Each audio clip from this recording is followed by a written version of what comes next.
Bos, siapa itu bos? Biasa. Dia datang. Berat.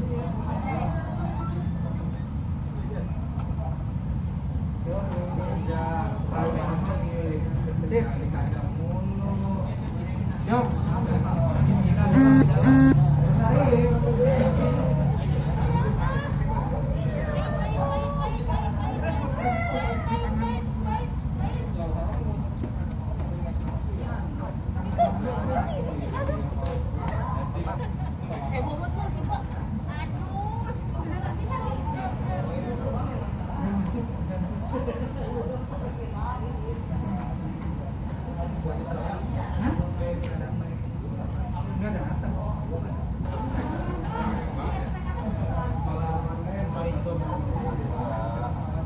Nggak tahu tingkat.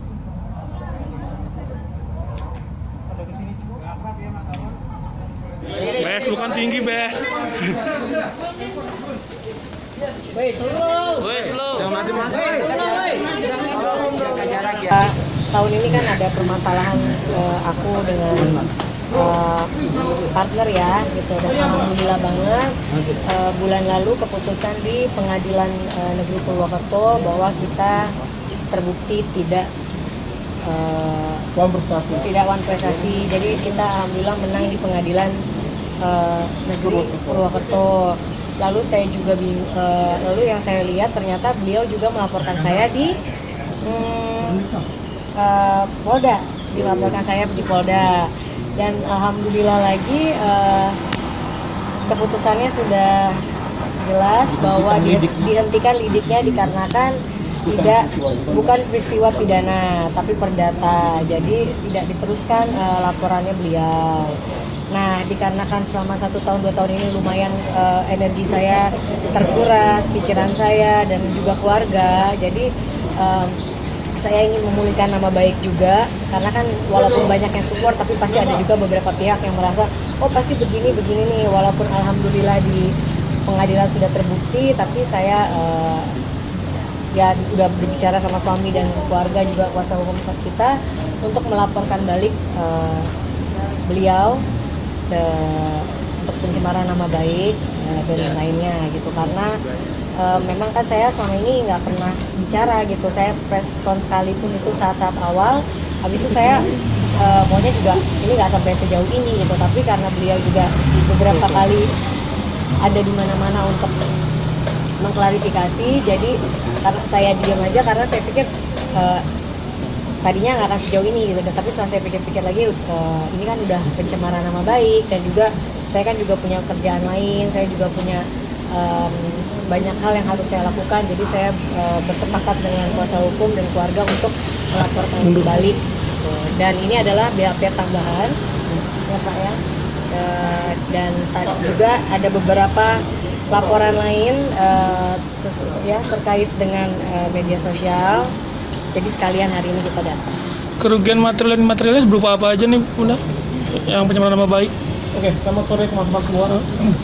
Jadi seperti kalian semua tahu bahwa kami kuasa hukum keluarga Mbak Asanti dan Mas hari ini memenuhi panggilan polisi untuk Mbak Asanti memberikan beberapa keterangan Untuk laporan kita, sekaligus menyerahkan beberapa barang bukti terkait dengan dugaan pencemaran nama baik yang dialamatkan kepada Bunda Asanti. Oke.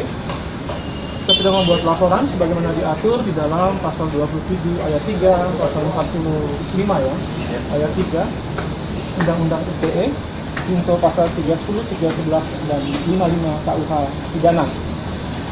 Kenapa ini perlu kami lakukan? Yang pertama, Mbak Asanti ini adalah public figure.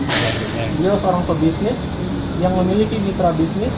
Beliau harus menjaga integritinya sebagai seorang pebisnis yang bertanggung jawab, sehingga beliau merasa perlu memulihkan nama baiknya terhadap isu-isu yang berkembang di media sosial. Pertama. Kedua, ini juga sebuah proses pembelajaran buat kita semua, tidak hanya bagi pelapor, terlapor, tapi juga bagi semua pengguna media sosial, agar ke depan lebih berhati-hati, lebih bijaksana dalam memilih narasi untuk diposting, apalagi kalau sampai menyudutkan pihak lain. Itulah kenapa sekarang beliau ada di sini dan kami, karena kami akan melakukan hak hukum kami sebagai warga negara yang baik. sebagai beliau sebagai seorang pebisnis yang memiliki integriti terhadap partner bisnisnya. Kira-kira seperti itu yang beliau datang kemarin. Jadi yang dilaporkan ada berapa orang? Terkait apa aja? Hal-hal yang terkait dengan terlapor, karena ini masih dalam proses penyidikan. Mari kita sama-sama menjunjung tinggi azas praduga tak bersalah.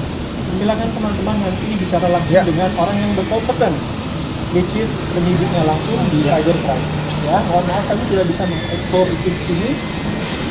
Biar yang berkompeten yang tahu lebih kemarin masalahnya Mas ya.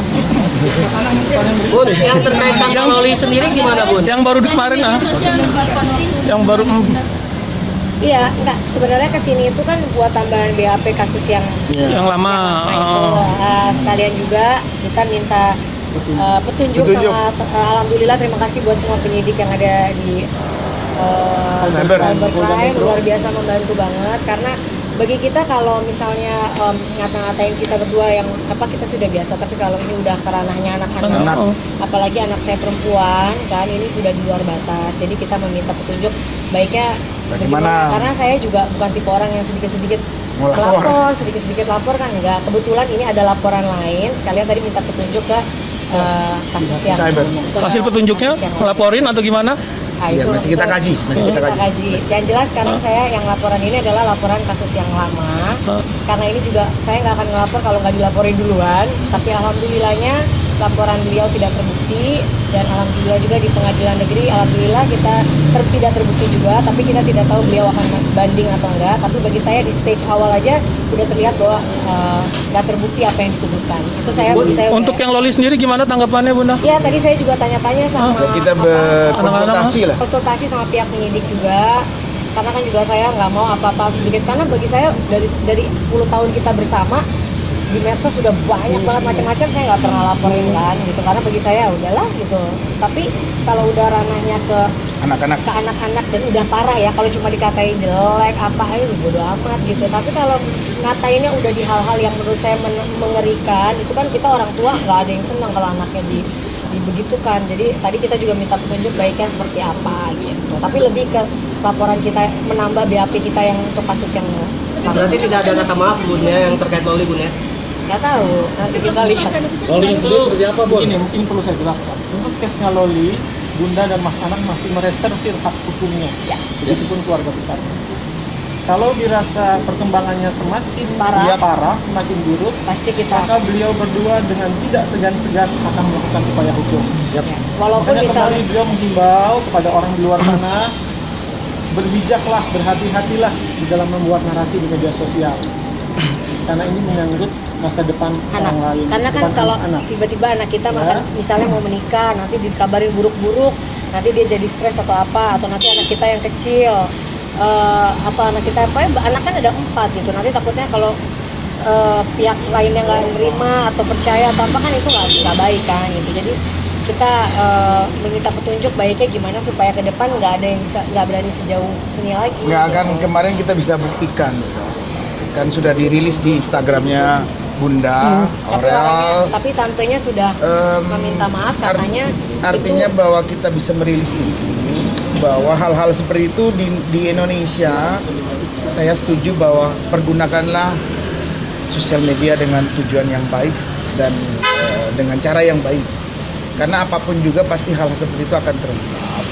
Karena kita bisa mengungkapkan, makanya dengan data yang kita punya pun, makanya kita berdiskusi, mohon petunjuk dari sini, arahan bagaimana membaik untuk menyelesaikan masalah ini. Tapi ini bukan khusus buat itu loh ya, kita benar-benar pas banget memang momennya gitu. Momennya. Pas kita dimintain BAP tambahan buat kasus yang lama, akhirnya pas kejadian ini kan kemarin, jadi kita sekalian minta petunjuknya. Dan kalau kita rasa udah kelewatan banget, makanya kita ya tadi dibantu-bantu sama kuasa hukum kita bahwa kita akan melihat gimana niat perkembangannya. Ya. Tapi saya lebih fokus ke permasalahan yang saya laporkan ke Bun, respon Loli seperti apa? Gimana kondisi Bunda berlakuan seperti itu? Ya kalau cuma dulu dikatain oplas, dikatain apa, dia masih tegar. Tapi begitu udah dikatainnya hal yang berbau terlalu jauh, dia pasti terganggu. Dia pasti merasa Bunda kok kayak gini sih.